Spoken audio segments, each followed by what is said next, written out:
Weekend snow is in the forecast, first for the mountains and then eventually for the metro area. Every Thursday, the USDA comes out with the weekly drought monitor. They haven't released this week's yet, so this is last week's when 22% of the state was under severe drought. Our concern is that once the new numbers come out later this morning, that could spread. Instead of just having a grip on the western slope like it does now, it could be spreading through the high country, maybe even closer to Denver. So we'll keep you posted on that as soon as it comes out. We'll post it on Twitter and Facebook, of course. Temperatures right now in the 20s and 30s around the Denver and Boulder area.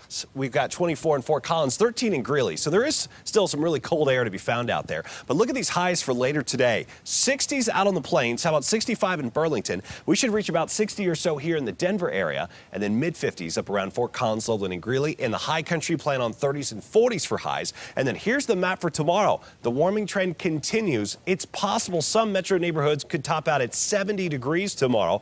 We have 68 in the forecast out at DIA, which would be enough to tie the record for the 19th of January coming up tomorrow. Meanwhile, high clouds moving in from the north. These are cirrus clouds, the type that are so high up in the sky they allow a lot of sunshine to filter through. So even though the sky may appear more white instead of blue, it'll still seem sunny. There's the storm system that'll bring the changes for the weekend. Let's break it down here. I'm going to pause the clock at noon Saturday. At that point, the storm will be in Utah, close enough to Colorado to produce some snow across the mountains, and then that snow will spread east into the metro area by Saturday night. It could initially be a rain-snow mix, so we'll look out for maybe a very thin layer of ice in some spots with some freezing rain. And then once it's all snow, we could see anywhere between 2 and 4 inches in metro Denver. Mountain preliminary forecast 4 to 8 inches. And again, those are preliminary numbers. We may have to tweak them up or down as the storm gets closer to us.